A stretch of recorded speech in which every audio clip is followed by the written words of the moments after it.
9 de abril de 2025, quarta-feira da quinta semana do tempo da Quaresma. Em nome do Pai e do Filho e do Espírito Santo. Amém. Meus queridos filhos e filhas, muito bom dia, vos saúdo com a paz de Jesus. Muito bom dia, que alegria nos encontrarmos. Quarta-feira, vos acolho com a paz. Nós vamos, nesta manhã desta quarta-feira, dia 9, meditar a primeira leitura que a igreja nos propõe, que é a leitura da profecia de Daniel, o capítulo 3, versículos do 14 ao 20, do 24, o 24, 49, 91, 92 e 95. O rei Nabucodonosor tomou a palavra e disse: é verdade, Sidraque, Misaque e Abedênego, que não prestais culto a meus deuses e não adorais a estátua de ouro que mandei erguer? E agora, quando ouvirdes tocar trombeta, flauta, cítara, harpa, saltério, gaitas e toda espécie de instrumentos, estáis prontos a prostrar-vos e adorar a estátua que mandei fazer? Mas se não fizerdes adoração, no mesmo instante sereis atirados na fornalha de fogo ardente. E qual é o Deus que poderá libertar-vos de minhas mãos? Sidraque, Misaque e Abedênego responderam ao rei Nabucodonosor: não há necessidade de respondermos sobre isto. Se o nosso Deus, a quem rendemos culto, pode livrar-nos da fornalha de fogo ardente, ele também poderá libertar-nos de tuas mãos, ó rei. Mas se ele não quiser libertar-nos, fica sabendo, ó rei, que nós não prestaremos culto a teus deuses, e tampouco adoraremos a estátua de ouro que mandastes fazer. A estas palavras, Nabucodonosor encheu-se de cólera contra Sidraque, Misaque e Abedênego, a ponto de se alterar a expressão do rosto. Deu ordem para acender a fornalha com 7 vezes mais fogo que de costume e encarregou os soldados mais fortes do exército para amarrarem Sidraque, Misaque e Abedênego e os lançarem na fornalha de fogo ardente. Os 3 jovens andavam de cá para lá no meio das chamas, entoando hinos a Deus e bendizendo ao Senhor. Mas o anjo do Senhor tinha descido simultaneamente na fornalha para junto de Azarias e seus companheiros. O rei Nabucodonosor, tomado de pasmo, levantou-se e apressadamente perguntou a seus ministros: porventura não lançamos 3 homens bem amarrados no meio do fogo? Responderam ao rei: é verdade, ó rei. Disse este: mas eu estou vendo 4 homens andando livremente no meio do fogo sem sofrerem nenhum mal, e o aspecto do 4º homem é semelhante a de um filho de Deus. Exclamou Nabucodonosor: bendito seja o Deus de Sidraque, Misaque e Abedênego, que enviou seu anjo e libertou seus servos, que puseram nele sua confiança e transgrediram o decreto do rei, preferindo entregar suas vidas a servir e adorar qualquer outro Deus, que não fosse o seu Deus. Palavra do Senhor. Graças a Deus. Meus queridos, esse texto é bastante conhecido. O livro de Daniel, ele foi escrito no século, mais ou menos no século II antes de Cristo. E a pretensão do livro de Daniel é infundir confiança no povo de Israel naquele período histórico, século II a.C., que é um período de grandes tormentos na vida de fé judaica, né? O povo de Israel estava sendo atormentado pela cultura helenística. Eles eram forçados a um processo chamado helenização. né? E eles têm por consequência a perseguição do rei Antíoco IV Epifânio, né? Então, nós vemos esse episódio esses três jovens, chamados os jovens da fornalha, né? Esses três jovens hebreus, ilesos na fornalha ardente. Então, qual a pretensão desse texto, de maneira geral? A pretensão é mostrar que, embora esteja acontecendo uma certa sufocação dos valores tradicionais do povo hebreu, o povo eleito deve permanecer sólido na fé, né? Na fé em Deus, na fé de seus pais, na tradição, né? Confiante de que Deus caminha junto dele. Inclusive, de maneira curiosa, Nabucodonosor, ele é um rei poderoso, um rei opressor, né, em relação a Israel. Ele não pode deixar de se submeter e reconhecer no fim que Deus é o único Senhor, que Yahvé é o único Deus e Senhor do universo. Nós vemos aqui um episódio, toda essa trama, que quer nos ensinar o quê? Como também aquele povo de Israel, que a gente precisa aprender a resistir um pouco aos questionamentos do mundo sobre as coisas da fé. Nós precisamos aprender a resistir um pouco sobre a nossa, às vezes, fé frágil, ser um pouquinho mais forte em Deus. Olha, esses três jovens, eles enfrentaram um rei para poder salvaguardar a sua fé. Será que nós fazemos isso? É uma grande pergunta para nós. Ou nós negociamos, ou muitas vezes nós traímos, né? É só olharmos esses tempos nós estamos vivendo as confissões, né? E olha, não foi só uma pessoa, foi mais de uma pessoa que chegou diante de mim, na minha experiência, e confessou: padre, no momento de desespero, eu acabei indo num centro espírita, num centro de umbanda. Tem várias pessoas, ora, né? Não que nós tenhamos alguma coisa contra, mas nós somos católicos. Quando nós fazemos isso, né? Eu não estou aqui inferindo um juízo sobre o que se realiza nesses cultos e nessas religiões, porque isso não é da nossa conta. O meu juízo está sendo aplicado na pessoa que se diz católica, mas no momento da perseguição, da dificuldade, no fundo, essa pessoa não crê naquilo que ela celebra e que ela reza. Se eu vivo a fé na Igreja Católica, mas no momento de provação, eu tenho que... eu preciso... acabo procurando outras coisas, quer dizer que o que eu celebro na igreja não tem o mínimo poder, o mínimo valor.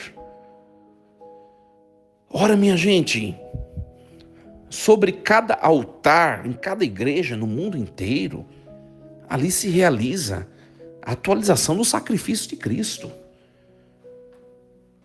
O sacrifício da cruz de Cristo. E na cruz Jesus venceu o demônio. Na cruz Jesus venceu o pecado. Na cruz Jesus ele levou toda a humanidade à possibilidade do céu. Tem ou não tem poder isso que nós vivemos, que nós celebramos? A gente precisa acreditar nisso. E olha, isso requer testemunho. Requer testemunho. É muito interessante que essa passagem do livro de Daniel mostra que são três jovens. São três jovens que dão testemunho. Como é difícil dar testemunho de Jesus na juventude? É ou não é? Pega os jovens hoje em dia, por exemplo. Né? Estão na faculdade, na universidade, no mercado de trabalho, convive com um monte de gente que não quer nem saber de igreja, não quer nem saber de Deus. Como é difícil nessas situações um jovem dar testemunho de Deus. Não, eu sou crente, eu sou fiel, eu sou um católico autêntico. Como é difícil. Como é muito fácil nós silenciarmos e negarmos o que nós somos, o que nós vivemos na experiência com Deus. Eu vou dar um exemplo para vocês, né? Aqui na paróquia em que eu estou, por exemplo, tem pouquíssimos jovens que são acólitos. Pouquíssimos, pouquíssimos, pouquíssimos. Para mim é um motivo de grandes reflexões na minha vida sacerdotal. E a comunidade aqui também deve refletir um pouco sobre isso. Por quê? Você olha para o presbitério, o mais jovem ali é o padre, né? Isso não pode acontecer. Claro que tem 3 ou 4 acólitos a paróquia, mas é muito pouco perto dessas vamos dizer, 2.000 pessoas que passam ao longo do final de semana nas atividades, nas missas daqui. Cadê o jovem? Por que os jovens não estão perto de Jesus no altar? Para a gente refletir um pouco.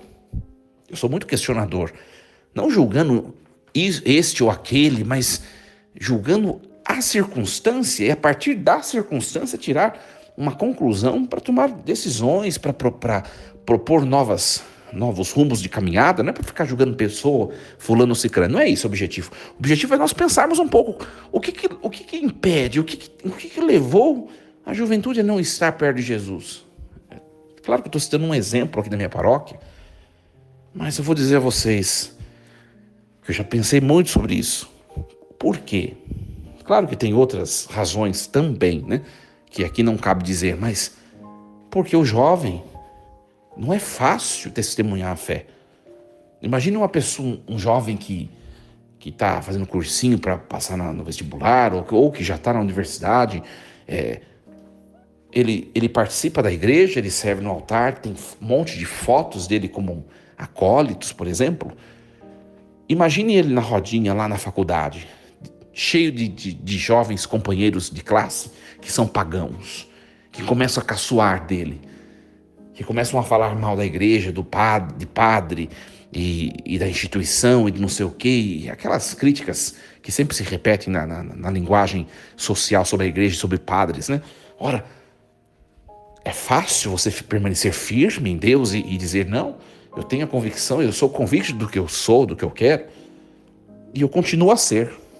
É fácil me apartar daquilo que não me convém? Não é fácil, minha gente. Não é fácil para o jovem. É muito desafiador para um jovem isso. Mas é desafiador para todos nós. Vou dar um outro exemplo. Né? Não é só essa questão da juventude. Eu peguei uma vertente, estou exemplificando, mas podia dar diversos exemplos e ficar o dia inteiro dando exemplos aqui. Pega, por exemplo, você que está lá no grupo do WhatsApp do seu trabalho e de repente lá no WhatsApp do seu trabalho começam a mandar um monte de vídeo pornográfico, de um monte de coisa indevida, e você vai lá vendo, você vai vendo, e daí a pouco começa a falar, nossa, cadê fulano que não reage, não comenta nada, não sei o quê? E aí você, de tanta pressão, você começa a interagir com aqueles conteúdos que são inconvenientes, só por causa de uma aprovação entre os amigos. Isso é trair a Deus. A gente tem que, no fundo, a palavra de hoje é uma exortação para nós que nós precisamos ser o que nós somos.